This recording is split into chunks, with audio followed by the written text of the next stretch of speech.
wandering through the aisles of my art store. I bought myself a Pictomicron and some Bristol core. I made a fancy comic, and now I am all set to be the greatest web cartoonist on the fucking internet. I'll have a forum and a blog and links from DVD. I'll get reviewed by Webster, Green and William G. The world to be a royster, I think it's a safe bet when you're the greatest web cartoonist on the fucking internet. When you're the greatest web cartoonist on the fucking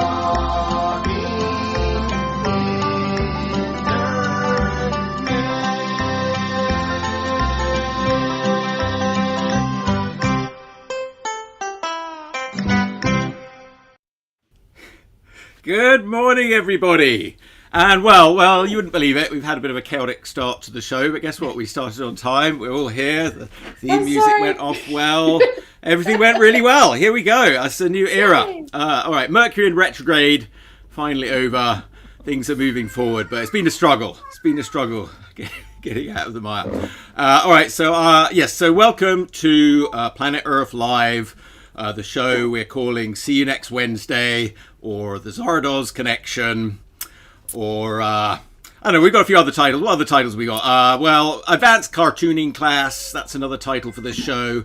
With me, your host, Chuck Whelan, and my regular co-hosts, Dale Sippley, Chris Porro, Mocat, and our special guest today, Artemis Shatskin, a musician from the band Supersonic, Symbiotic, and also an artist. I met her as an artist when I was showing my works at Kumeka Coffee last year through San Francisco Artspan. Artspan's a wonderful organization in San Francisco that promotes art and artists at the local level. So if you're an artist in San Francisco, check them out. And hello and welcome to Artemis. Artemis, I'm going to put you up in the big panel now. There we go. So now we can all grill you. Okay, yes. Here we go. So Chris, I'm putting Chris here because Chris is a musician, so he's been wanting to have more musical guests on the show. So you fit that category pretty well, I think. But you're also an artist, so you're a good transition. I can help everybody out here. You can help everybody, yes. And I don't know. I don't really know what our audience is. I say that this is a family show, but only if your kids are over 18. And mostly it's for other cartoonists and my friends and posterity, the internet, the AI beings that will supersede us, and they'll be raking back through the remnants of humanity, just trying to glean whatever they can out of what we did. That's true. Try and figure out who created them and why. By streaming on this platform, you've licensed your likeness and voice in perpetuity forever. It's like one of those terrible music deals, but we get paid nothing. We'll be resurrected in about 50 years. Yes. Be like Mystery Science Theater. Yes. Our kids will get no money. Yes. So I sorry for anyone who's going to later. Just sorry, this is all you got. Well, who knows what future generations will be interested in? Look at what they're interested in now. You can't ever judge what different generations are going to be interested in. Remember, in the 90s, for a month, everyone was excited about Gregorian chants. Oh yeah, they made it into popular songs. Wait, are people not excited about that anymore? I missed that. Yeah. What's wrong with Gregorian chant, Amber? Some people stuck with it. No. Got into deep Gregorian I have chant. nothing against Gregorian chants. My point was, though, that people's interests are varied and strange, and you can't always say, oh yeah, they're gonna like this in the future, because that changes all the time. That's why we're coming back. All right, sure, and in the future. Also, I just want to say, in case anyone's having trouble finding the show and you've sort of been hopping around, because we set up an event, but unfortunately Mocat walked on the keyboard. We had to reset it. But hopefully you're finding us now anyway. So Artemis, hi. So you play in Supersonic Symbiotic with Kerry Stamps. And you're really like punk rock. Well, we call ourselves punk curious because we don't feel like we're, pure punk. We're definitely not hardcore, but we definitely have punk roots, and we are punk leaning in our sound. But we're also eclectic, so some of our songs don't really sound like punk at all. But Yeah. the ethos of punk we believe in, and the whole mindset of punk we're into. So we align ourselves as punk curious. We're curious about it, and we're trying. So you would pair well with probably Iggy Pop, where he's like rock punk, kind of Godfather punk. Well, if you're going to align me with Iggy Pop, then my day is done. I saw him a few years ago at the Mosswood Meltdown, which was called something else back then, and I was just like, God damn, he still brings it like nothing else. He still puts on He's a good impressive. show. Yeah. After all he's been through. Yes, I certainly would like to be channeling the Iggy.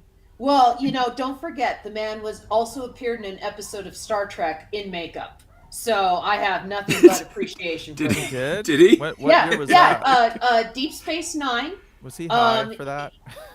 I can get you the link, but it was an episode of Deep Space Nine. He plays a Vorta, which is we're the messengers of the founders from the Gamma Quadrant. And so, he's like this super serious Vorta, and he gets poisoned at one point, knocked out. And it's funny because it's Iggy Pop, and you're watching it and you're going like, wait a second, that's the Godfather of punk. Does he sound like Iggy Pop? Oh yeah, it's Iggy. You hear his voice and you're like, that's Iggy Pop. Amber, are you sure that wasn't Jeffrey Combs disguised as Iggy Pop and then disguised as a Vorton? No, because Jeffrey Combs is in the episode as Brahm. Oh, and okay. so and he's the other Vorta, the main one that he played. So he played, he's doing dual roles in there. No, it's definitely Iggy Pop. Let me I'll pull it up. Hey, well, all right. Well, while Mocat's looking that up. Yeah. How did you? So how long have you been playing in Supersonic Symbiotic?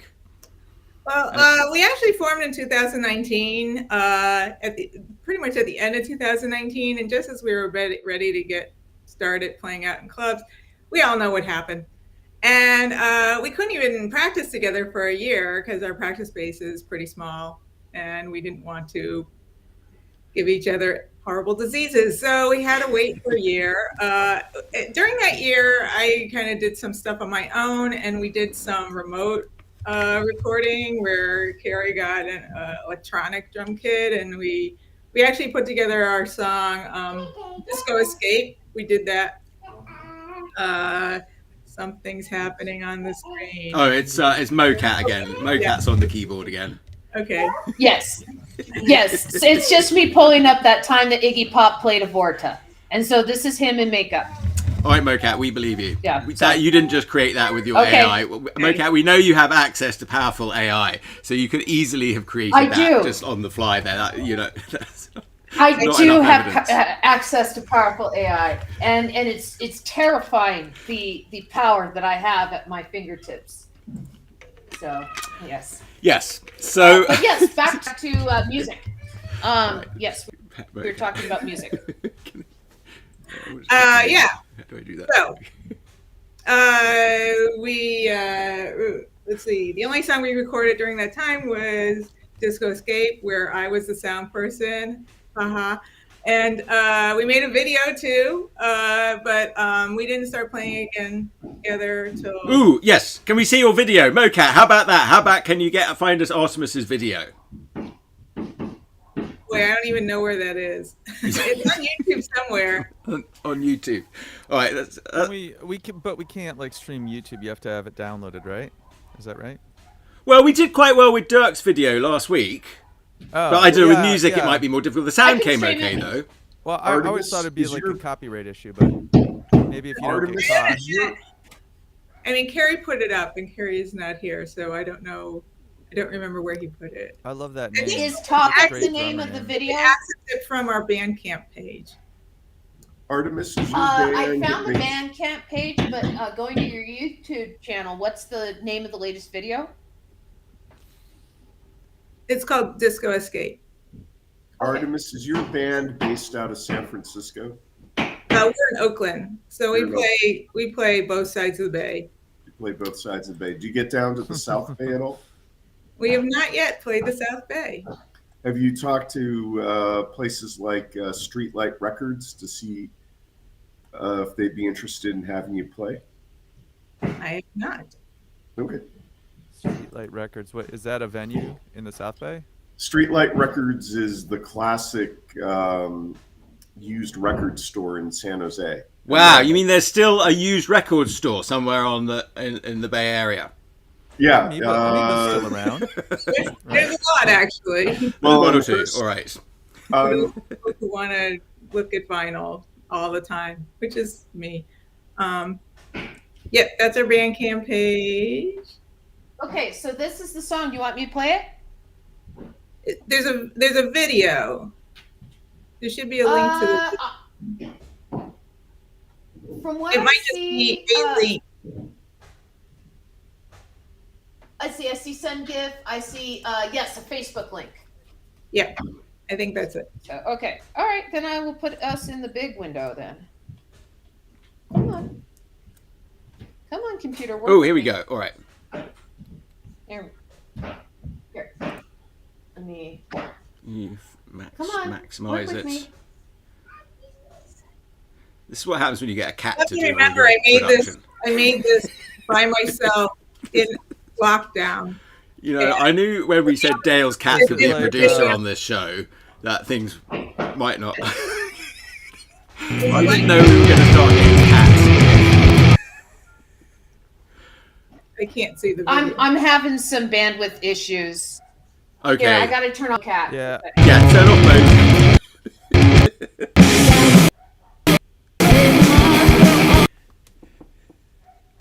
Well, that was working. Come on. Great. Big. There we go. There we go. There we go.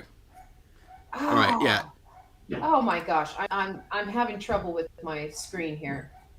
Come on. Yeah, it's very elongated on my screen. It's like a very Yeah. tubed version of the video. It's retro. Yeah. Yeah. It won't be. Yes. Yeah. It'll give Facebook the is not viewers an impression working with me. of what you got. Yeah, Facebook's Yeah. not working with me. I'm gonna stop sharing. All right. Sorry about that. Well, maybe just post the link into the comments anyway. Oh, hello. I disappeared. Yeah. I'm back again. No, that was you me. disappeared. You disappeared. I mean, I think the issue's always been. Yeah. Oh, with here's bandwidth Kerry. when we try to do it that way. It always comes in at like 2 frames a second. It's like a Yeah. slideshow of your Carrie's video. commenting. What's that? Carrie wrote a comment. We're a lot of things. Yeah, he says a lot of things. Yes. Yes. Yes. I think it's because the video is posted on Facebook, and Facebook doesn't play well with other streaming softwares as much as like YouTube does, and so it's just it's a bandwidth issue. With Hey, it. how about I finish my narrative about the band and then? Yes. Yeah, sorry. Yes. How about we move on? Yeah, we'll move on. Mocat. All right, naughty Mocat. And now that I know Carrie's watching, he can correct me. Okay. So All right. Yes. Please tell us more about the band. So you said 2019 was when we made that video. We were not together, but then we finally were able to be together in the same room. We came up with some new songs, and then we started playing out in February of last year, so 2021. And we've been playing pretty regularly ever since.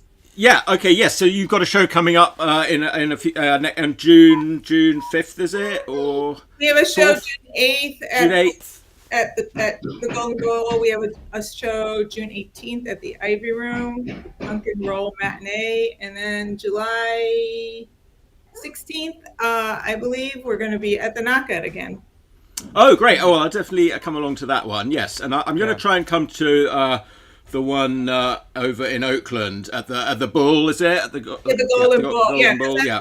pretty convenient. The Ivy Room is something we've been doing with them. This is, I think, our third or fourth time where we it's an afternoon show. It's on Saturday afternoon, and we get vendors also and some food, and it's kind of like, you know, more elaborate event than just just band, even though just bands doesn't sound. I mean, Yes. just hearing music is fantastic and amazing. So having other things going on, like artists. Oh yeah, no, that's wonderful. Yes. Well, cross pollination. Yes. Well, that's sort of what this show is about. I don't know, just trying to, talk to different people about what they're doing. Local people and people that I know around the world or that we all know, or have met. And So tell me, how did you and Kerry meet, and how did the band come about? Well, Gary and I have been friends for over 20 years. Okay, you've been long-time friends. Yes. Yeah, he was in a lot of other bands, but Yes. I started playing music much later. So I've only been playing music like 13 years. Maybe. Oh, okay. I had to wait till I was good enough to ask him. And that he wasn't in a band. I was in other bands too. That kind of came and went because a lot of times people are like, "Oh, I want to be in a band." What do you mean I have to stay up late on a weeknight? Yeah, you have to go out on a Tuesday. What do you mean I have to practice on a regular schedule?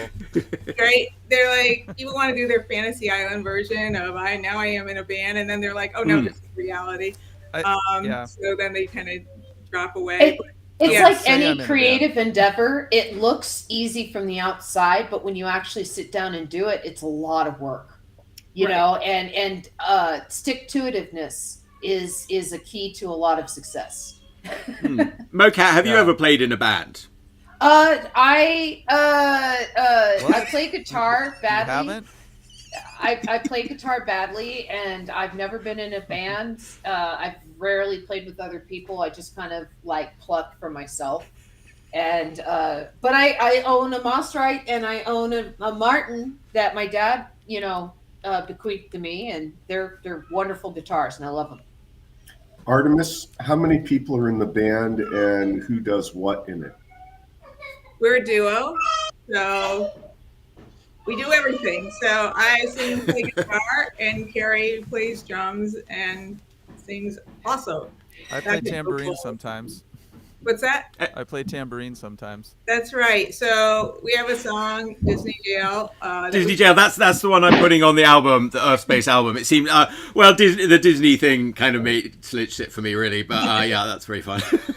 Yeah, we usually like to do it as a sing along, and we usually like to have an audience member come up and play tambourine while we do that song. And we were lucky enough to have Chris come up and be a very amazing tambourine master for that particular night. I'm a natural. So that's a lot of fun. Yes, but I love the concept of that song, Disney Jail. I think, also my book's about the future. It's sort of science fiction.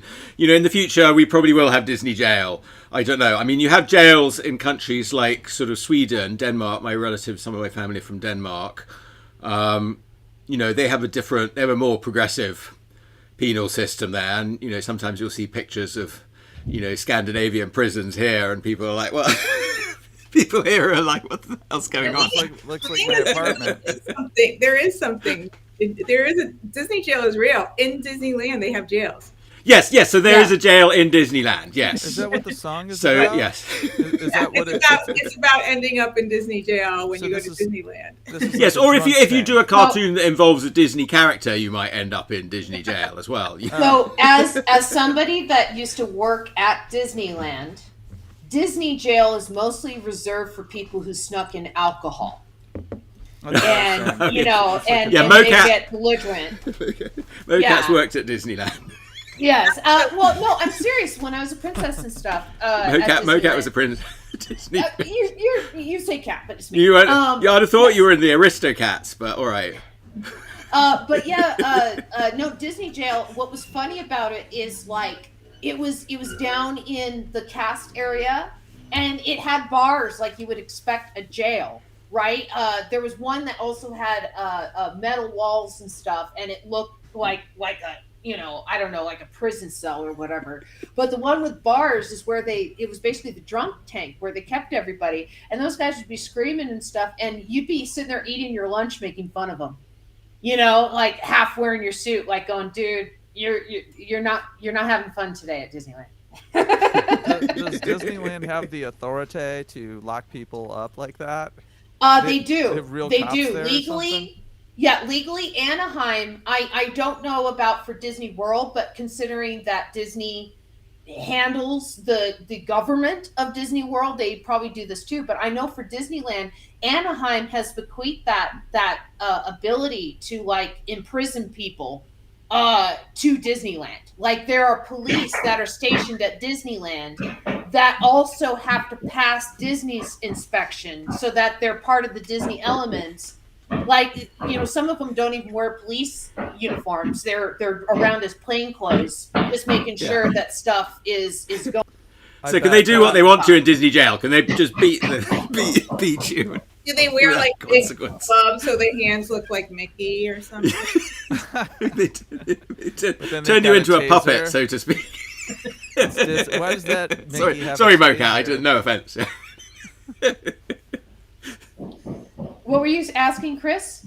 Oh, I said, why does that Mickey over there have a taser? Yeah.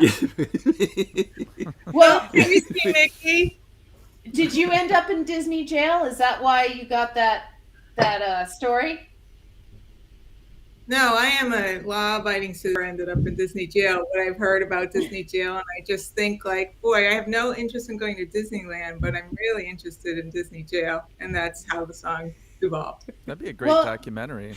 Disney Disney jail, jail. they hold you in every day, or they hold you in all day, right? So until the park closes, and then they release you. So you can't go out and come back in again. So Exactly. they waive your So Amanda Knott's, rights and stuff. yeah, Knott's Berry Farm, on the other hand, they just kick you out, and then what they do is they mark you with like this A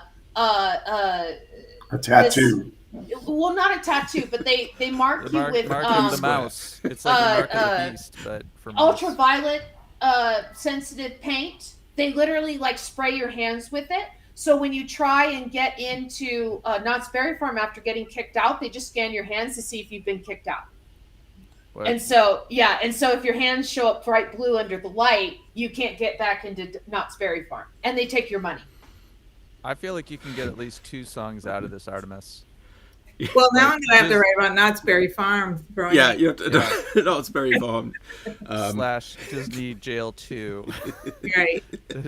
Disney Jail, the sequel. Yeah. This So- could be a concept album. So did you write that song? I mean, how does the writing of the songs go with you and Kerry? I write the words and the melody. And then Okay, so you had an idea. You wanted to form this band, and you asked Kerry, will you be my drummer? But I feel like the song isn't really done until Kerry creates the drum part, because I feel like the rhythms that he creates are really integral to the sound. And so Yes, yeah, he's people amazing. think Yeah, the song is words and melody, but really I feel the drums is half the sound, really. It's Yeah. like it's Well, very that's true. true. That's true. Punk Well, I in feel general, like- isn't it? I don't feel like I write the songs. I feel like we write the songs. I just write, the guitar and the vocals, and Carrie writes the drums. But that's kind of how it feels to me. So I work on something until I feel like it's like not totally like an amoeba, like more more of a formed thing, and then I pass it by him, and then at that point sometimes what I've done changes, because once I hear what he's coming up with, then I might change how I arrange some things. So it's pretty collaborative crafting. yes, crafting. Well, yes, that's a big subject of this show. Really, is how we process and putting things together and how you figure it out. And Artemis, do you each Yeah. work separately at home and then exchange files via the internet? No, we have practice in person. We only did remote when it was lockdown.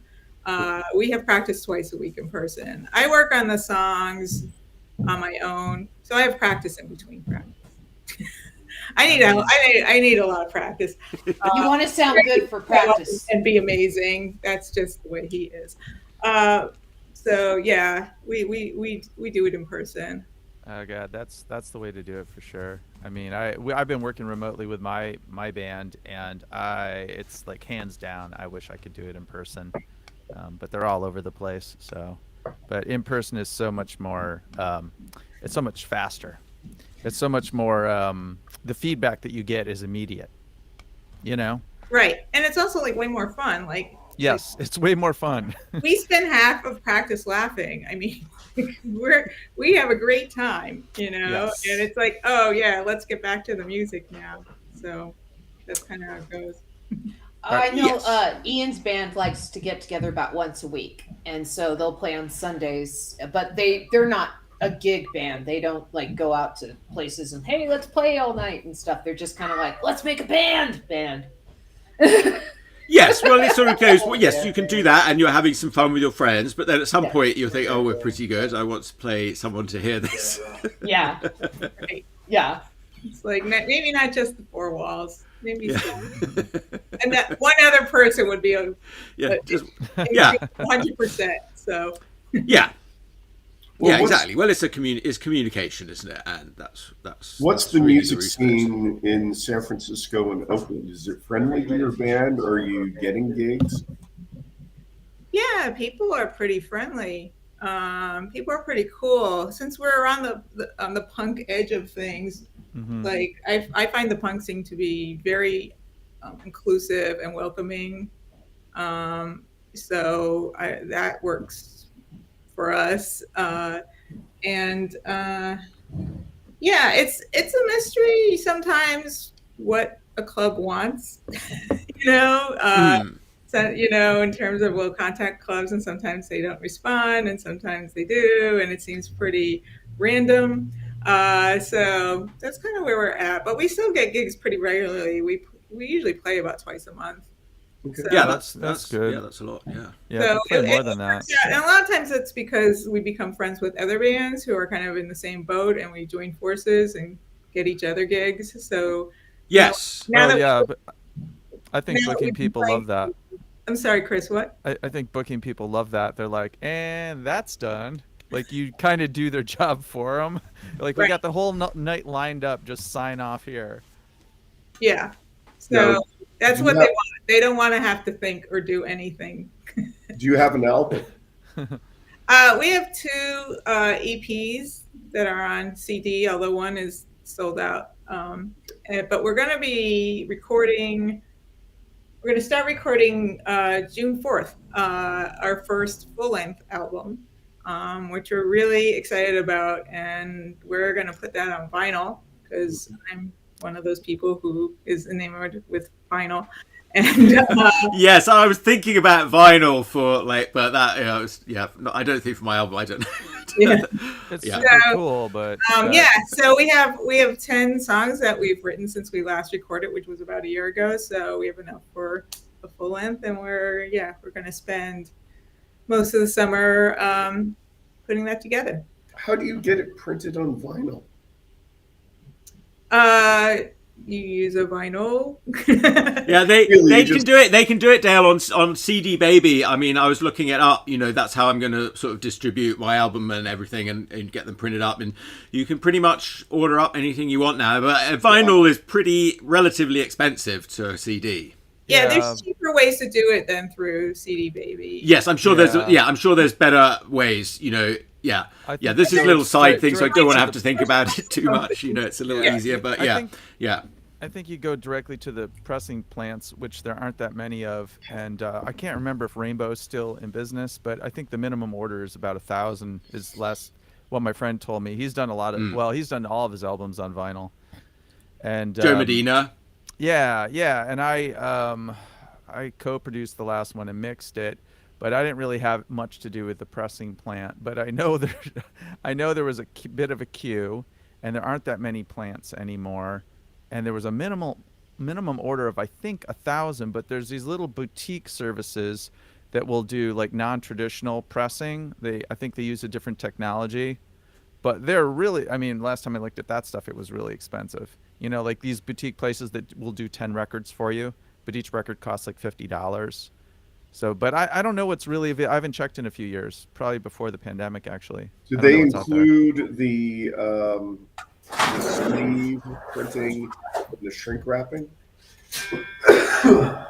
Yeah, I mean, there's a place in Oakland where you can get CDs done. That's where we went for our CDs. And then I did do some research about a year ago into vinyl, and I did find places that would do like 100 or 200. Where's your Baba? What do they want? What do they want for prices? Do you remember any of that? I don't. I remember it was more than we wanted to spend. Yeah. So it was pricey, but not outrageous. It wasn't like $50 for pressing, Yeah. But, I think this was a dude with a lathe. Good girl. Way to find your Baba. Mocat, Mocat, is that you? Is that you making those noises? I think that's coming from Mocat. Mocat, are you a ventriloquist? Artemis, are the clubs you're going to, are they, the clubs you're playing I'm going to at, turn Mocat. are they friendly to you selling merch at the performance? Oh yeah. And this is actually our T-shirt that I'm wearing. Oh yes. Yes, I got one. It was a bit too small for me. I turned out when I got home, but I gave it to Tina, so she really liked Okay, well you can get a bigger one next time. it. Yeah. So we just got these printed pretty recently, but we usually sell our CDs and stickers, and now we have T-shirts. And this is kind of hard to see on the screen, but this is basically our logo, which was designed by a local artist, Cass Freyer, and looks better in color, but we can only afford black and white. That's really hard.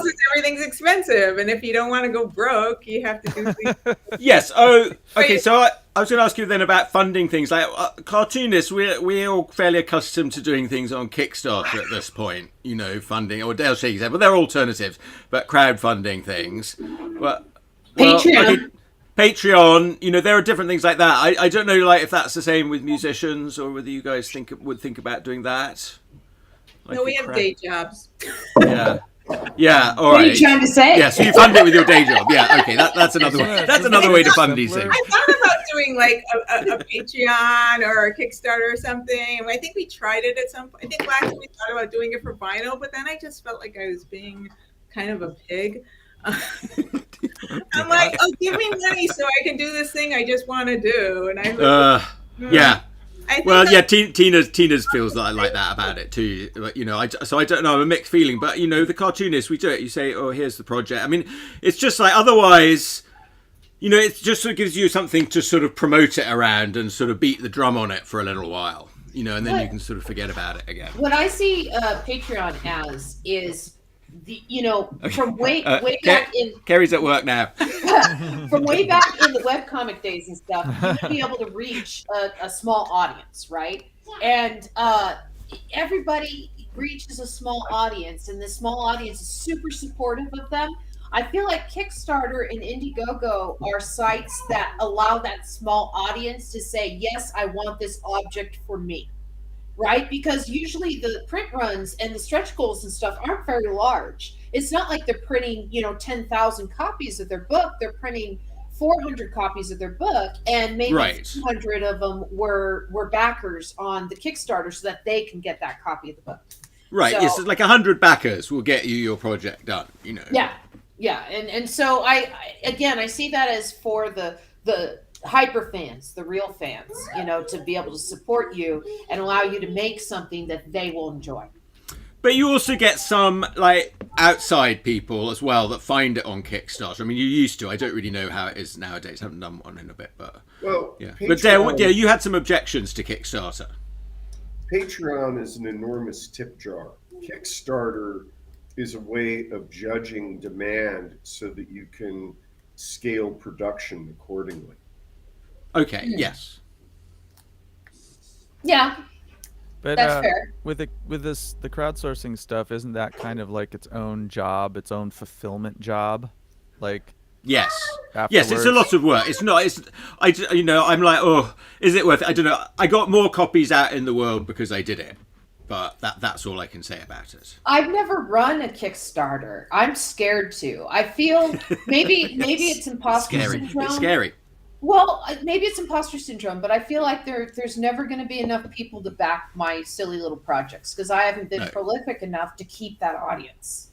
Can you do a Kickstarter for like $99? What's the bare? Yeah, what's the minimum? I think you can do it for a pretty low amount. You can do it for a pretty low amount. Do it for $19.99. And you can do it for any amount of time. And so really, just start small. I think. I mean, the first one I did was for sort of putting out books in my webcomic. Yeah.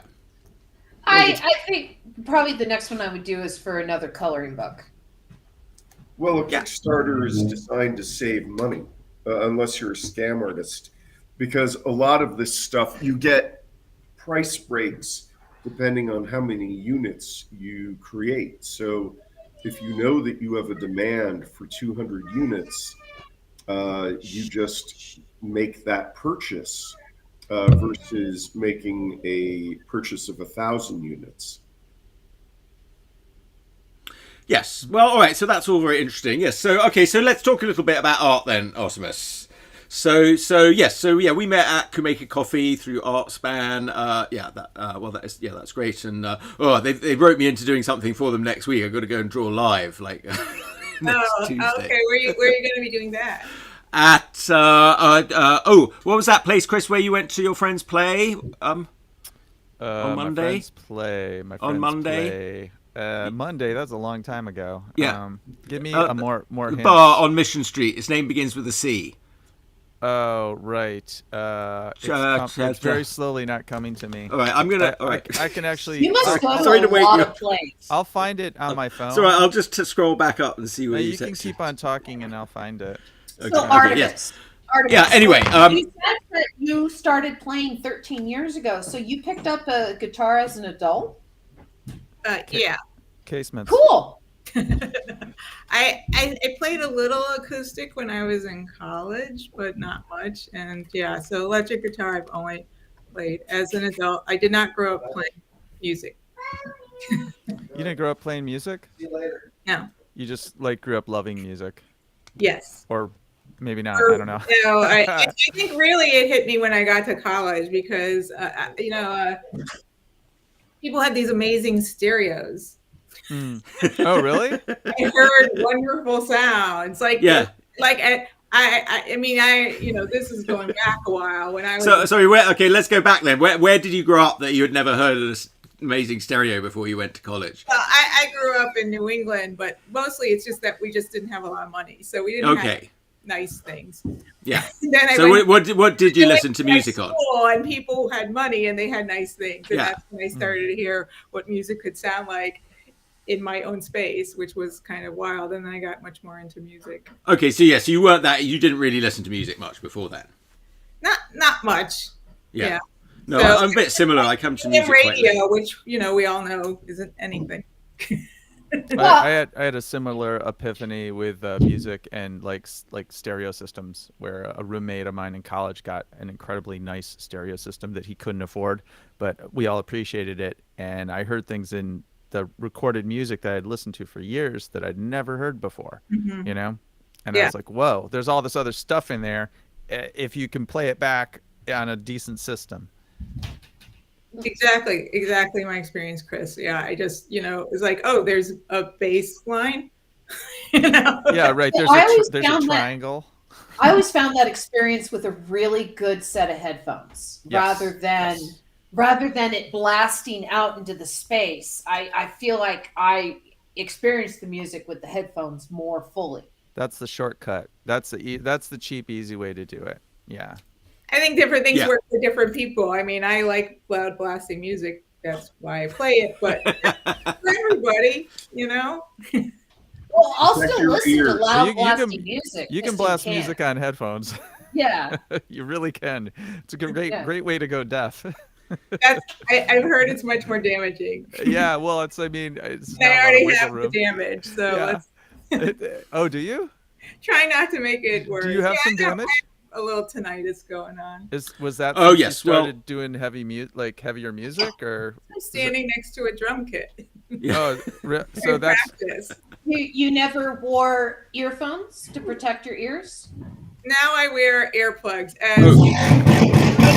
Earplugs. Now I wear earplugs. But when I didn't do. I did the same thing. I did the same thing in my 20s. I mean, you'll see that I'm wearing earplugs when I play live. It feels good to get blasted by music. Is that your experience? That was my experience. Yeah. It feels good. It's almost like a high. I want to have that be my entire sensory landscape. That's why I go to live music. I want to just be completely immersed in the band. I just don't want anything else going on except the music. That's Yeah.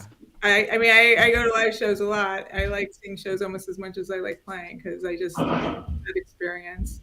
So you Did kind of like you- lose yourself in this world where it's just like you and this loud music that's surrounding you. Yeah. Did you come late to singing as well, or just the guitar?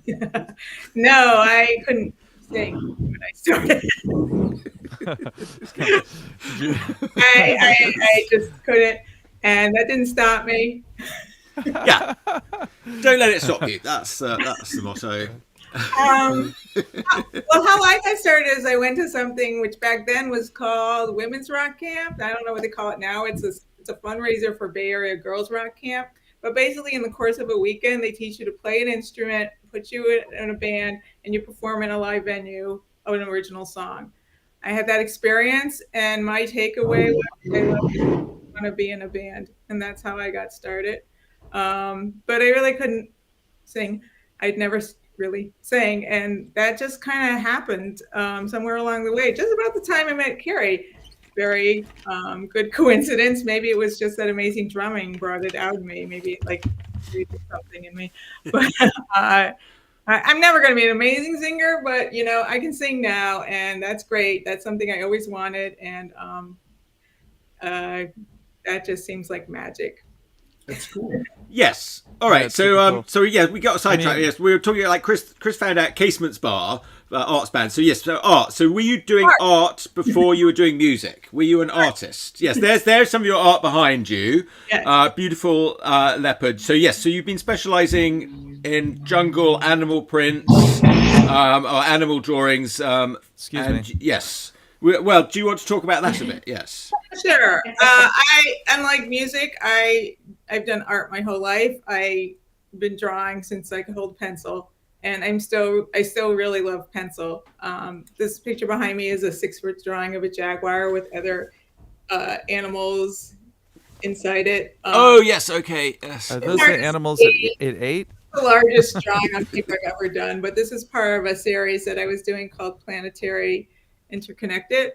That's the really large one you were working on not long ago. Yes, you were. Yeah. Yes. I see one So of these animals. I think when Chuck, when we did that show in Jamaica, I Yes. think it was my previous series, which was not yet extinct, which was drawings of animals in Africa.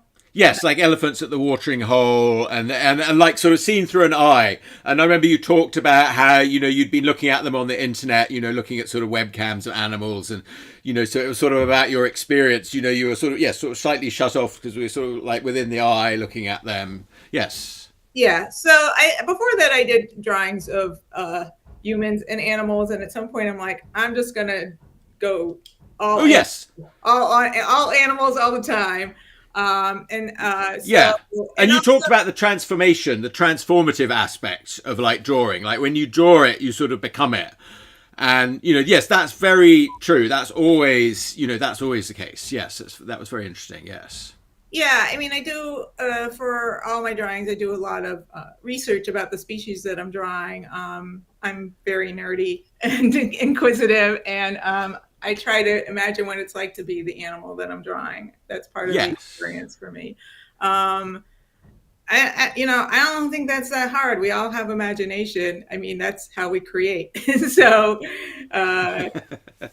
imagination is very powerful. Like imagination is the real power. Hand gesture, like we all go to sleep at night and have dreams. So it's there. Okay, Dale doesn't remember his dreams. I'm sorry, Dale. You have them, Dale. Dale's just like a little bobblehead on the dashboard. His head will shake about. I don't know what it means. What's the matter, Dale? We don't all have imagination. Yes. He's muted. We don't all have imagination. All right. Well, yes, it's on the spectrum.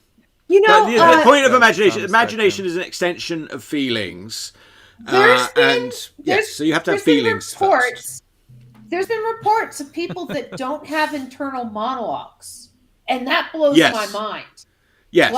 Right? And then there's other people that don't have mental images, right? Like they read a novel and they don't imagine any kind of visuals from what they're reading. To them, it's just description of things, That's know, weird. but they don't They don't like, if it's a description of like, a tall blonde figure with, a big nose or whatever, they don't see it in their head. I am a bit like that with reading. I don't know. With reading, it's like, yes, it doesn't. I have to, unless I sort of read really slowly and really sort of take the time to visualize it, I suppose. Like with an audiobook, I can sort of lie back and visualize it a bit better. Yeah. But I sort of then I want to stop it and just sit and think about the visual. Yeah. Amber, what media do you like to work in? You said that you like to work in drawing and you do research about your subject. Do you consider yourself primarily... You mean Artemis, not me? Artemis. Sorry, Yes. Amber. Artemis. Mocat. Do you consider yourself mostly someone who draws, or do you paint at all, or sculpt, or what do you like to work in? I consider myself somebody who draws. Even when I'm painting, I feel like I'm drawing because I have a very linear approach to creation. And even when I've done sculpture, I've done wire sculpture, which is also very linear. So that's just something that I like. And one of the things I do like about pencil drawing is that, it's very slow. It takes a lot of time. You're just making these little tiny marks forever and ever and ever. And I really actually enjoy that. I find it really relaxing and meditative. And and this is the only cross section really between my art and my music, is I always listen to music when I draw. I feel like my art and my music express really, really different parts of me. Like my music is very much about emotions and experiences, and my art is really about my inner world and my subconscious. So yes, your animals are very calm. Yeah, and and that's what I say about my art is like I see myself as an animal. I'm an animal who draws other animals. Like I don't really see this big separation between human. We are animals, but we see it as we're humans, and then over here are animals somewhere beneath us. A lot of that's Christian doctrine, that teaches the Bible that told me that. Well, that animals don't have souls, and I don't believe that at all. I think every creature has a soul. I think trees have souls. So they've got little furry souls that are adorable. Artemis, we've all got souls. Artemis, did you That's going to be my next group, furry souls. Well, Darwin didn't help either. This whole idea that animals are automatons that don't have free will or Is thought. that what Darwin thought? Yeah, pretty much. Yeah, he came up with some good ideas too. Well, I think there was Descartes also saw this, and then Darwin just kind of. When I hear about all this stuff, I'm always like, how convenient for human beings. No guilt, do what you want, master of everything. It was God's gift to us. So here's an interesting fact about Darwin, right? So the ship that took him to the Galapagos Islands ate up so much stuff on the Galapagos Islands. The islands have not healed fully since. I'm talking like whole species is extinct because the sailors of the ship ate them. Yeah. Damn, what jerks. Yeah. Well, to be fair, they were probably going to starve, and this idea of things going extinct probably was kind of a novel idea at that time.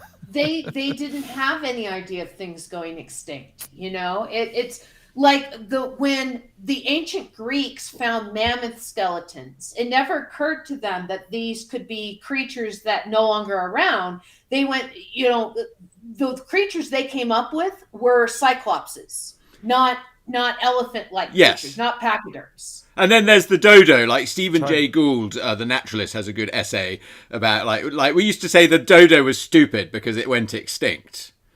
But, we were stupid because we let it go extinct. Well, and the dodo was delicious. And so what they did is they just caught all of the dodos and then they shipped them to Europe without breeding any of them.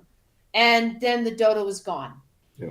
Where was it? It wasn't well adapted. It was that's it was attracted to gunfire. That's why Artemis, I don't know if you've watched the show, but one of our underlying primary discussions is about cannibalism. So that's one of the things we're worried about is if people realize that we are delicious. What? When you say we, who are you talking about? Dale's German friends. Oh, okay, then that makes sense. I'm pretty much grass fed these days. I've been eating a lot of salads and lean and very good. Is that good for a sure. cat? Oh, I Artemis- think you're supposed to eat meat if you're a cat. I Yeah, don't think you're gonna salad- die. Oh, I still eat meat. you're gonna but, die, Mo Cat. If you're based out of Oakland, are you getting your art supplies over at Flax? Yes, all flax, all the time. I am Oh. a big fan of flax. I adore flax. I find excuses to go there just so I can walk around, even though all I need is one pencil. Yes. Oh, Yeah. well, That's gonna be- you just won over Dale's heart there Yeah. because he's a big fan of retail. Basically, He's got aren't you, Dale? 65 follow-up questions to that. No, Yeah, I actually work for seriously, I Flax. cannot praise flax enough. Flax is awesome. Yeah, Give I me liked a it Flax too. store love. Wait, you work for Flax? You have a job? I used to work for Flax when Flax had a satellite store down in Mountain View, and I never took home a paycheck. Wow. You mean you spent it all there? Did you Oh, get, yeah. Did you got like a good discount or something? Oh yeah, Yeah. yeah, and that's why I ended up working at the Apple store because I just went from one art supply store to another. Do you have art supplies from that job that you still haven't used yet? No, but I may still have some lamps because they had a coupon saying that if you spent so much money on art supplies, they would give you a free lamp. And they didn't put an expiration date on the coupons. And I had a stack of coupons like that thick. And Does this mean when I visit, I'm going to take home a free lamp? It was pretty much I would go there and I would get a lamp. Are you coming to the Bay Area, Amber? Are you, Mocat, are you going to... I'm going to try and be there for your gallery.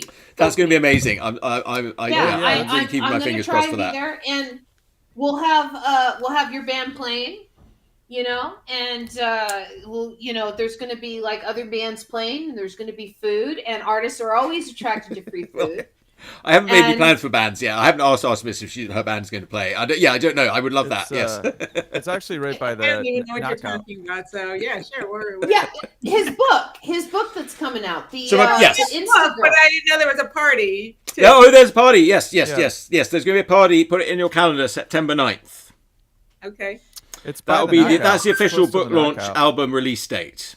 I'm gonna put it in right now. Yeah. Yeah. It's And, by the yes, knockout, whether- so I've which you're got a familiar venue. with. Oh, 4029th Street, which is called a place called Michelle Thomas Fine Arts Gallery and Studio, That's not me, is it? which is a newly renovated building there. There's a sort of upstairs and downstairs, so there's definitely room and possibility for bands to play. But I have not made any plans in that regard as yet. Let's talk plans for a second, okay? Now Okay. you're coming out with this album. Yes. You have a stack of books that you're going to sell. Yes. Right? So for this party, you've got to have the table with the stacks of books, right? Yes. So people are there, and maybe Tina on the other side, but she maybe want to mingle, so you may get some high school kid to sell the book. Yes. I don't know. Yes. But, yes. but you need to have a stage for all these bands that are making this album for you so Yes. that they can play the songs at the opening. And Well, I really make would love that it as much as possible. Yes, but I definitely have the songs on the album to play. As far as actually like whether bands want to come and play. That's yes. I don't know, Artemis. Is that something you would do? that's totally something we would do. All right. See? Well, there I'll we go. just throw this out that you're gonna have a lot of set changes and a lot of gear sitting around for that, and a lot of Yeah. volume where people probably Well, won't be able to unless speak you get that somebody easily. to just backline Oh, it. that's true. Yeah, if you get somebody to backline it, then it should be a lot. I don't know what easier. that means. It just means you use other people's gear. Like the bands, the people change, the gear doesn't Yeah. change. I think it would need to be something like that. I mean, the thing is, there's going to be a lot of musicians, hopefully, at this party. I mean, if like people who contribute to the album all come along. So I wouldn't, I feel a bit like, whether I'm arranging a show or I don't know if it's like, yes, well, I'm sort of going to let that evolve a little bit. I mean, certainly there'll be the music, and certainly I'd like to have some sort of a DJ going on. And if bands want to play, then I would love to enable that. Well, yeah, you have a DJ and then you have two stages. So when one band's playing, the other stage is being switched out to the next band. And then you go to the second stage. Like you said, it's 2 levels, so you have a stage on each level. Okay. And it allows people who want to have quiet conversations to move to the other level and see more art. Or it allows the people who want to see the bands to go and seek out the bands. But then that way you constantly have music playing. Hey, I used to do logistics for events. I'm hey, surprised. Artemis, can I Yeah. ask you a Well, question? I don't know. No, While I they're don't know anything talking, about events. I just we'll thought I'll just have an talk. event. Just like Artemis decided she was going to form a band. Yes. And, then she took some while to pluck up the courage to ask Kerry to be in it with her. Yeah, and now she that's has what you a have to do. band that's making awesome punk music, and she's going to play your event. All right, brilliant. All right, well, that's all right. So Artemis is playing. Yeah, that's good. I'm so happy that I'm so excited. I dare not even ask people. Like these, I'm actually really sort of excited and flattered that so many people like that I've asked have said, "Oh yes, I'd love to contribute." And it's going to be a very awesome, exciting album. So I've been getting good feedback to the books, and all right. Well, a little bit of announcement a little earlier, but my Urfspace Heroes. I've decided I'm going to release Urfspace Heroes now. So that's going to be released like as of in the next day or two. It will be These available. are your watercolor drawings? Yes. So Urfspace Heroes. Well, wait, hang on. Artemis, while he's looking, who's going to do the cover of your album? Are you? Oh, me. Good. I have Cass does our stickers and t-shirts, and then I do cover art. Okay. Yeah. Well, are you All right. going to design it so it translates for a T-shirt? Maybe, maybe not. Okay. We already have a second T-shirt design, which I really like. So we'll see. All right. I'm gonna fill out all these shirts first, and then we'll see what's next. Okay. All right. I'm gonna show off for a minute. All right. So 2 books, Urfspace Heroes. Oh, sorry. Yeah. Urfspace Heroes and Urfspace Beyond Into the Radlands. So Urfspace Heroes is the one I'm gonna release right now. So this is one's all the sort of superheroes. So I've done all these drawings. Some of them, I've sort of put them out over the last year or two, but a lot of them I haven't really sort of put them out before. And they've got new captions and things, and I've finished off a lot of new ones. So that's 80-page book. So that's going to be out and available as of the next day or two. Woo! Then Urfspace Into the Radlands is the sort of second one. This one's more like a sort of travel guide to Urfspace. You sort of like a cruise through Urfspace. So this is a little more sort of science fiction-y ones, but very similar. And different things. Oh, the punk can. Okay, her. That's one I want to put with Disney Jail. Wait, where did she go? There's a few that I want to put with Disney Jail. Where did she go? Let's have a look here. Well, can you see any of this? Yeah. Yeah. Yeah. So there they all are. Okay. Anyway, so that one I'm going to do a Kickstarter for over the summer between, I think, about. All right, well, I thought I'd time it with our shows here. So I'll start on a Wednesday and end on a Wednesday. So I think start Wednesday, June 14th and end Wednesday, July 12th. And that I will also be promoting the album. And because the books are sort of already done, a lot of the Kickstarter will be to sort of see if I can upgrade the packaging on the album. Because we were talking how expensive it is doing vinyl and things. I mean, if it did really well, I could even, go to do a vinyl or something. But, a basic CD in a sleeve, that's pretty inexpensive. So, I can do that. And then, it's got quite a big album. It's going to be at least an hour of music, maybe sort of 60 minutes. I mean, so 70 minutes. Maybe it's up to about 70 minutes. I'm not sure about, it's going to be about 16, 17 tracks on there, maybe even more. I'm sort of seeing what comes in, and then if I've got room for a bit more, I might put that on too. But yeah, so if the Kickstarter does well, then we can upgrade the packaging. You can go all the way up to an 8-panel sort of fold, or a 4-panel fold out with the disc, and then you can have an 8-page insert as well, or a little booklet. There are different things.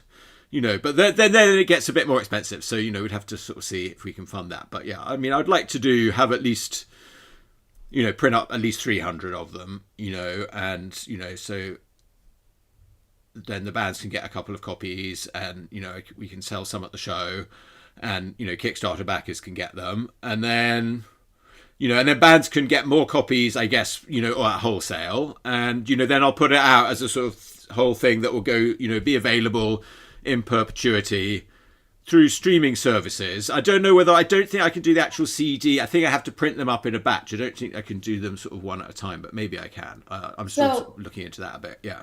So I see the missing piece as taking all these songs from the album and making music videos with your art and putting them on YouTube.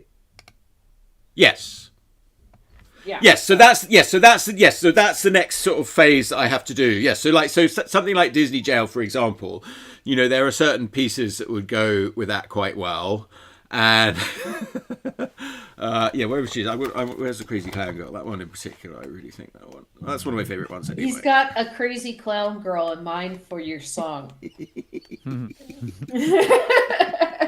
Okay, let's talk music for a second. There she is. All right, there we go. So you and Carrie got together. You went to Carrie, and you're like, let's do it. Let's make a band.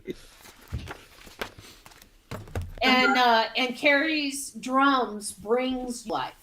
And so after you guys got together, when was your first gig? I know you got together during COVID, so it must have been like a year or two, right?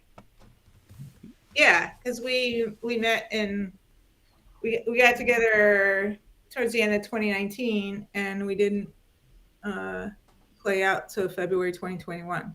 So that's how long it took before we actually played a show. Yeah, that's it's interesting when people make such social things during lockdown.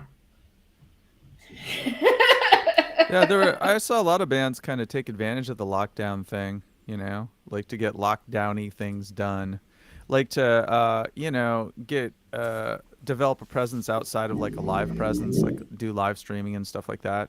I mean, we didn't do any of that stuff, but I know it's a thing. I know bands have made money. And when I read about it, I'm like, it's hard for me to imagine how it works. But some of these bands just like live stream their practices and developed an audience around that. I don't know anything about that. It was just interesting to see what bands are doing with all this time. Like all these tours got canceled, Yeah. And generally, that's how musicians make money, or that's one of the few ways that they still can, touring and selling merch. So. Yes. Now, So, Chris, you were saying that as you over the pandemic, you were your band was sort of having rehearsing, but it was difficult. You can't really rehearse together like digitally. But I've heard that there are newer apps now that they've gotten a lot better at that sort of thing. Did they get a new internet too? Because that's the problem. Yeah. I mean, it's the latency. Yes. We tried to play latency. a video on this very show and couldn't because of the latency. I was trying to explain this to somebody that's like, if you're off by 10 milliseconds, 10 thousandths of a second in a practice, that's a big deal. People hear that and it feels weird. It doesn't feel like playing live. And 10 milliseconds is a really short amount of time. You wouldn't think people's ears are that attuned, but they are. And it's just a train wreck if you have, 4 different people in 4 different areas trying to forget it. Yeah, when I was in Minneapolis and I was doing TV for cable access, one of the shows we had was call-in karaoke, but we had a 5-second delay. Yeah, it was awful. Yeah, people train wreck would karaoke. Yeah, people. I'm just imagining all these cats like howling. There was one pilot, and then it was canceled. Hey, Artemis, can I ask you a question about... we actually went on for about 2 years with that show. And it was the train wreck aspect of it that was the draw on the show because of the delay. So quite like this show, then. It was the feature. It was a feature. Can I ask you, Artemis, a question about practice spaces?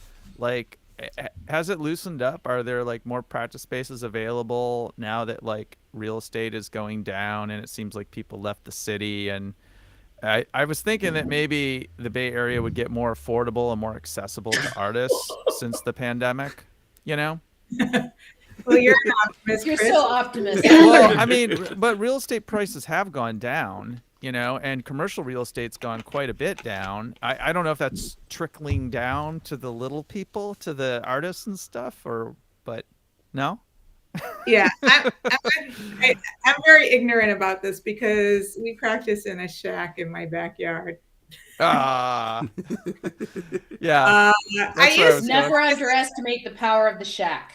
the shack, the music Yeah. shack. I used to practice at Oakland Music Complex, but I've been just using the shack for quite a while. A I would shack use the or a shack, too. shed?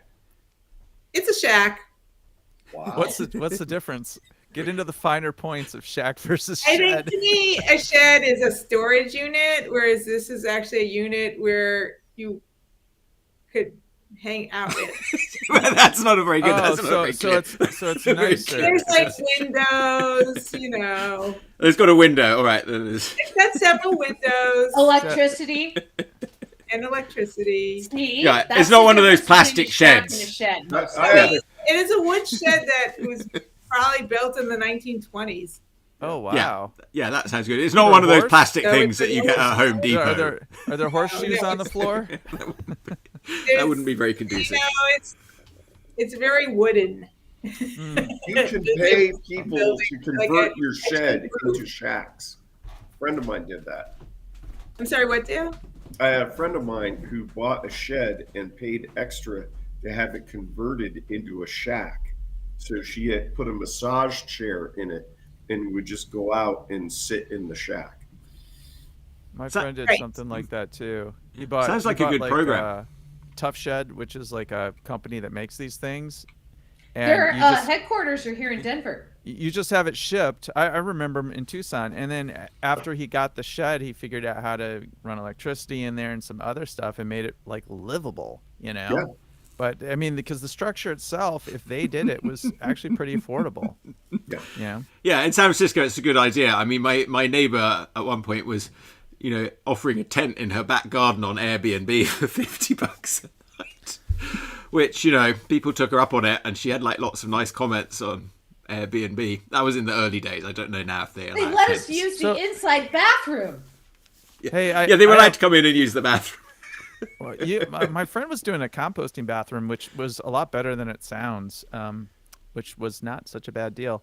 But so can I have a follow-up question to this shack in your backyard? Where do you record? Do you record there too? No, we use a local person.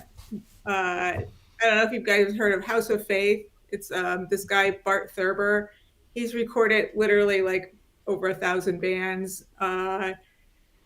He records a lot of punk, and he does reel-to-reel recording. So Like quarter inch or like half? How big is the tape? Oh, it's just tape. It's tape. it's half inch, and he does that because he feels like you get better sound quality that way. So the only song we didn't record that way was Disco Escape because we did it ourselves. But other than that, we get all our recording done with Bart Thurber, and he's amazing. Really, really good guy. Reasonable rates, So what's Good. Yeah. what's Oh, the difference 4,000 bands. between a good music producer and a bad one then? I have no idea. I've only gone to Bart. I've only gone to some. I know what But a like- good one is. But Until Yeah, like I don't- else, I don't producing know. is different though. Producing is almost like a fifth member of the band. They're not so much like mixing engineers. Like that's a really confusing term because you've got Okay. producers like Quincy Jones, which are super accomplished musicians, super accomplished mixing guys, have a super technical background, and then you've got other producers where I feel like their job is to just kind of get the best out of the musician, and maybe they can't play an instrument, although a lot of them do. So yeah. And sometimes I think to myself, it's just the guy that found somebody else on the street, brought him into a studio and slapped his name on it, producer. It's an ill-defined term, this It producer thing. takes money to make money. And the producer is usually the money guy. Well, I This mean, is that's America. that's in the Hollywood Then I'm the system. That's producer. like the executive. Yeah, then we're all producers. We're all producers then, we're all because self-produced. Yeah. I mean, we're not on a label. We're not Yeah. representing on our own. Yeah. So No, do you and- Yes, and- you're unpublished, as I guess the word would be. I'm learning, like it's the CD Baby always wants to know if everything's published. If this song has a publisher or not. Yeah. So Artemis, But Publisher's a sorry, little can I different. just check, Artemis? How are you doing for time? Because we normally go for like an hour and a half. We can even go longer. But if you're I don't know how you're fixed with time. So I can go a little longer. I would like to talk a little bit more about my art, actually. yes, please, yes. Yes. All right, yes, please do, yes, If that works for everybody. yes, absolutely, Because I wanted to talk about my latest series. yes. Let's hear it. Yes. So, what is your latest series? So as you know, I had the Not Yet Extinct series. That's when I met Chuck. And then I did this one, The Planetary Interconnected, which is about how all species are connected on the planet and how this is being affected by climate change. But now I'm doing one that has more of a social commentary thing, which is about same-sex behavior in animals. Because we've been led to believe that same-sex behavior is uniquely human, and in fact, it exists across the board in all kinds of species. And probably to date, I think there's documented almost 500 species of animals that exhibit same-sex behavior. You're all opening your eyes really wide. This is 500. Well, I heard about the penguins, but No, that's I mean, about it. Yeah. I've known about this for a long time because, of course, all No, the it's- primates, all of our, I mean, if you look at the, I don't know what you want to call it, sexual activity in primates, in general as a class, it's pretty diverse. And if you look Well, at the there's primates that are bonobos, closer, yeah, if you look at the primates that are closer to Less us, said about them, the like- better, though. right? So bonobos and chimpanzees, which are genetically like our closest relatives. Usually people talk about chimps, but bonobos as well. There's all this diversity there too. So I mean, I wouldn't expect it would stop with primates. it's Yeah, it's not even just mammals. It's insects, it's reptiles, it's birds, it's everything. Like the world's really queer. So That's a good As a slogan. this first piece I did, this is the first one I finished, which is it's in plastic so you can see it. It's about mallard ducks. I love it. Oh, And mallard ducks have a documented 20% rate of same-sex behavior. So often two male ducks will have a nest together. In this picture, the eggs are gold because obviously if they're male, they can't really lay eggs, but maybe they can lay golden eggs. So that's how in this series is because that was the first species I heard of actually that had same-sex couples and behaviors. And now I'm doing a piece. Penguins too. About the spotted hyena.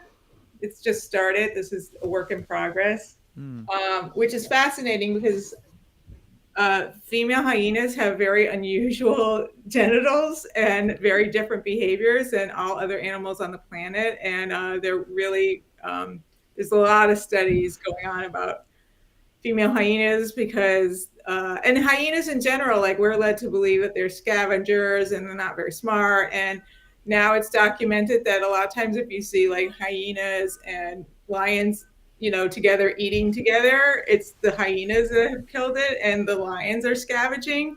It's not the way around, Mhm. yeah.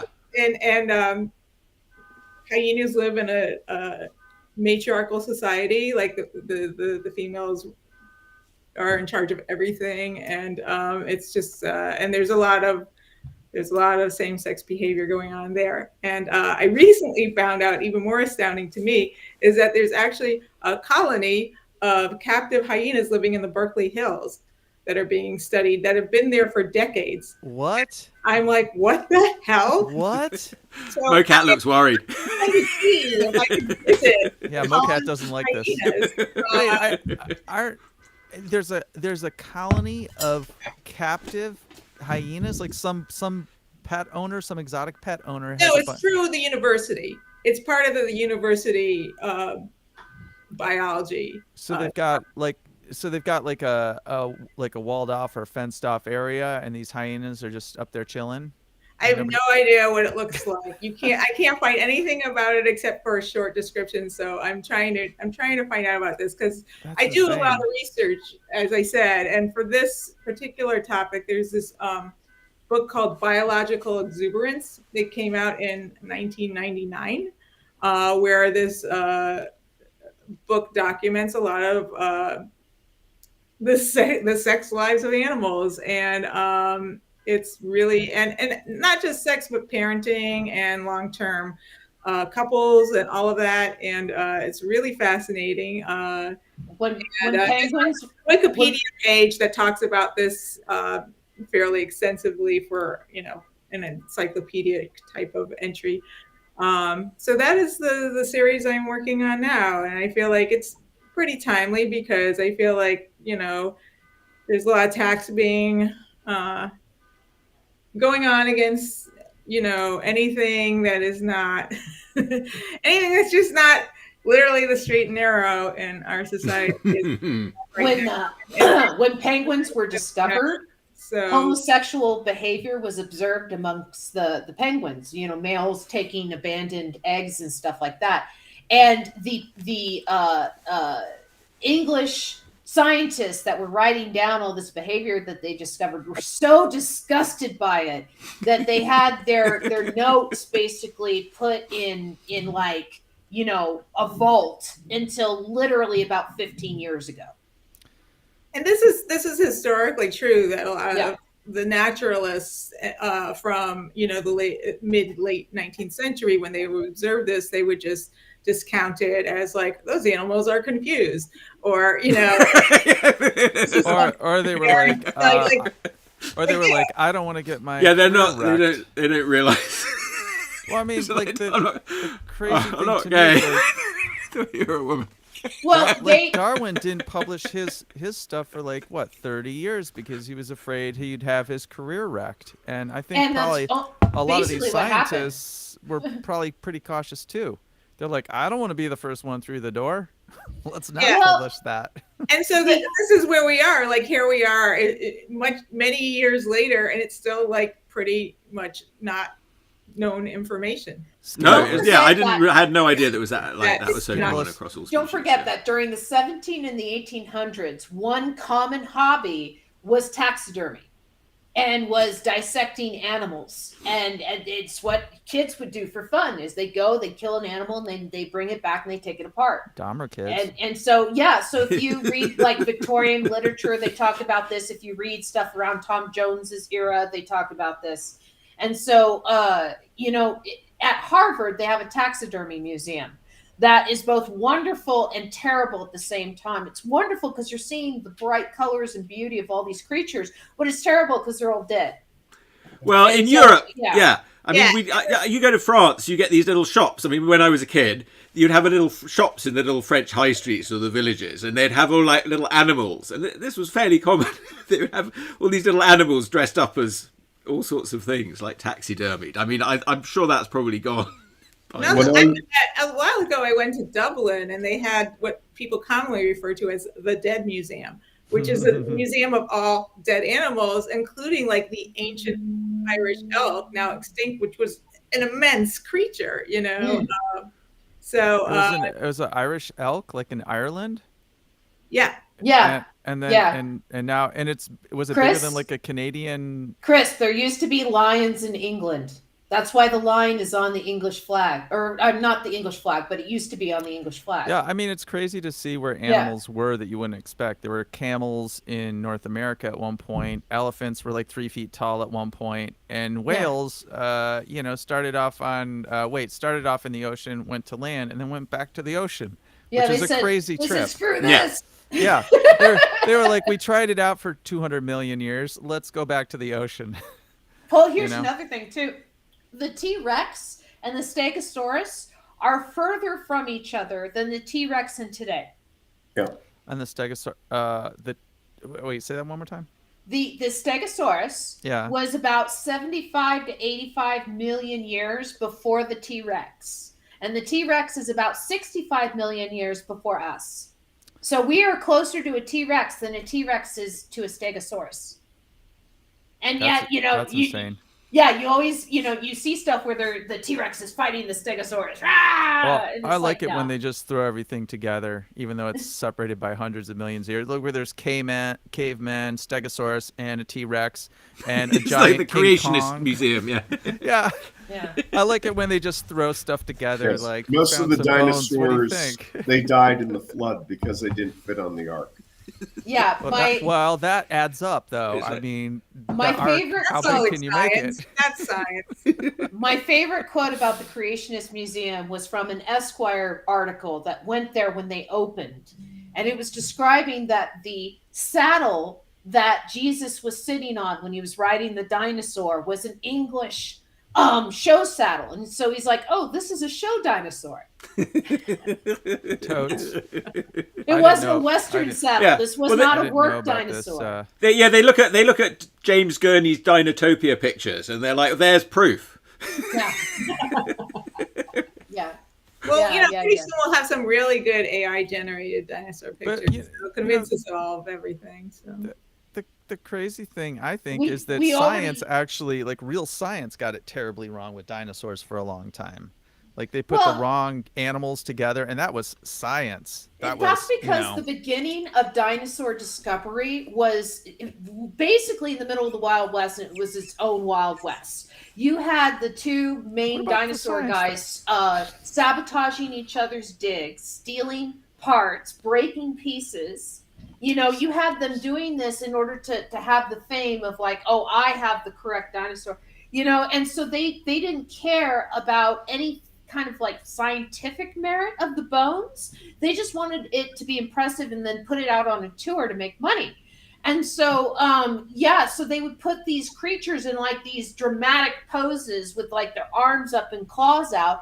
But this is a water faring dinosaur, they find out years later, that probably was out on all fours and was very gentle, and it had flat teeth, so it probably ate like seaweed or something. But they have it up on its hind legs looking all scary.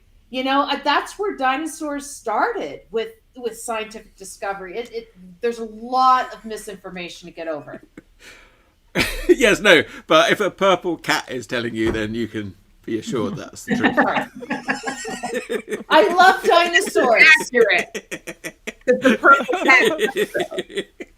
I love dinosaurs. Yeah, we love you, MoCat. We love you.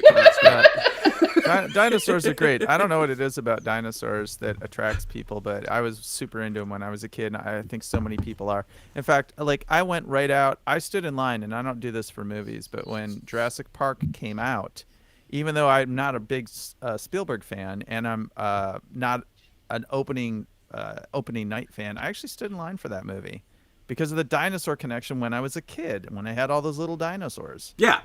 Yeah, the little plastic dinosaurs. Like, Yeah. man, those were the best. Yeah. Yes. Well, you sort of understand as a kid that, the dinosaurs are proof that the world is like a strange and fantastical place. You sort of grow up and you're sort of given all these sort of rules by adults, and the world's become squared off. But like a dinosaur is proof that there was this fantastical creature out of some crazy imagination, and their scientists are telling you, yeah, this was a real thing that walked around, and it was billions of years ago, and that's sort of so out of the scope of your everyday life that it just makes you realize how strange and magical existence is, I suppose. I kind of feel this way about like deep sea creatures right now. Like I spend a lot of time, like the Monterey Bay Aquarium has a deep sea autonomous robot that goes around videoing these creatures that are living thousands of feet below the surface, and it's absolutely mind-blowing. Like I look at this every day and I'm like, I can't believe I'm on the same planet as this thing. Like, those things are so creepy. And if you look at like Devonian era things as well, they're sort of deeply disturbing on one level. I mean, I know some people that, they look at them and they say, oh, it's so beautiful and fascinating. But for me, I'm like, they really sort of creep me out. And I just, especially when you see those recreations of the Devonian era or something. And so I just so when we meet real aliens, they're going to be even more weird and strange. And we're really going to be like, what the heck? We're going to be very frightened of them. Have you heard of this black eel that they found something like a mile below the surface of the ocean?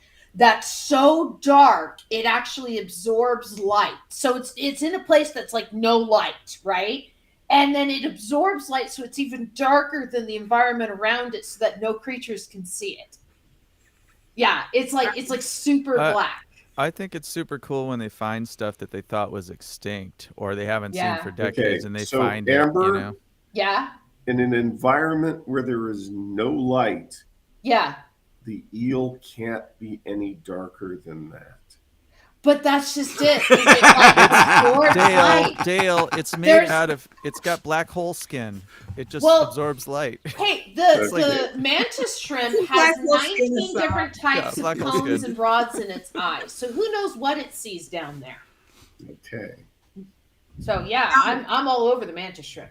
I'm gonna have to wrap up actually. Yeah. And get back Yeah, to my other very ordinary existence. Yes, well, quite. Well, thank you so much, Osmus. It's been brilliant having you on. I'm so excited that you and Kerry are going to let me use the song on the album. Yes, folks, check out Supersonic, Symbiotic, and Artemis's work, Artemis Shatskin. Yeah, we'll put some links in the chat there so that folks can find that. Well, that's what I was going to ask.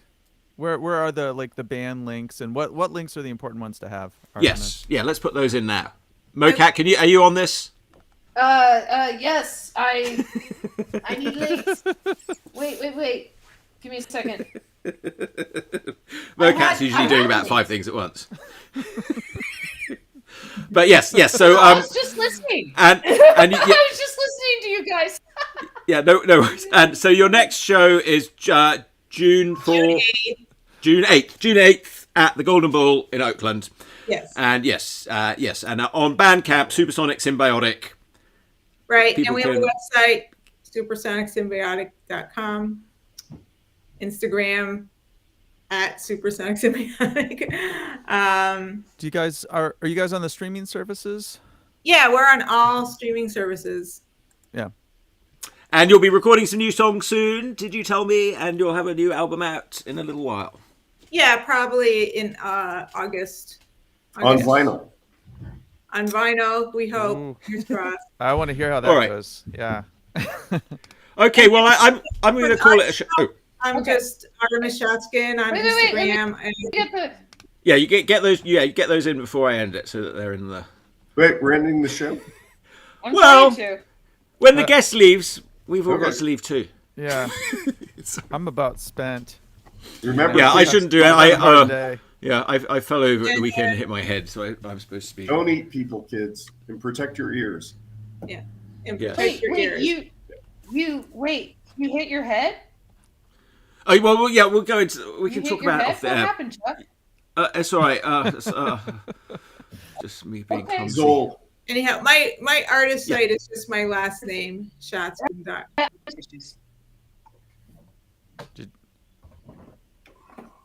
All right. Come on. Well, I'm gonna Okay. play. Okay, there we go. All right, Ah, there we go. got it People in. can follow that. All right, great. All right, thanks everybody for tuning in. Here's Thanks, the Artemis. ending theme Bye. tune. We'll see you next week with my special guest, Wyndham Wallace. He's a music journalist, so it's somewhat a music guest, and he's written a book about his experience with Lee Hazelwood. He became quite close friends with Lee Hazelwood, who is a very famous artist, most famous for writing These Boots Are Made for Walking with Nancy Sinatra, but he wrote many other songs, a very highly regarded man who, and Wyndham spent a lot of time with him at the end of his life. So that's going to be a very interesting conversation. And we have some other guests lined up the weeks after that. So come back soon and we'll see you next Wednesday. Thank you. Here's a theme song for Chuck Whelan Showy. He asked me to write one, but I stole from David Bowie. Here's a theme song. Chuck Whelan is the best. We have lots of hosts, but we're running out of gas. Will you be our guest on? Will you be our guest on? Be on the Chuck Whelan Show. Whoa, whoa, whoa, whoa, whoa, whoa, whoa, whoa, whoa, whoa. If you're gonna have a show, you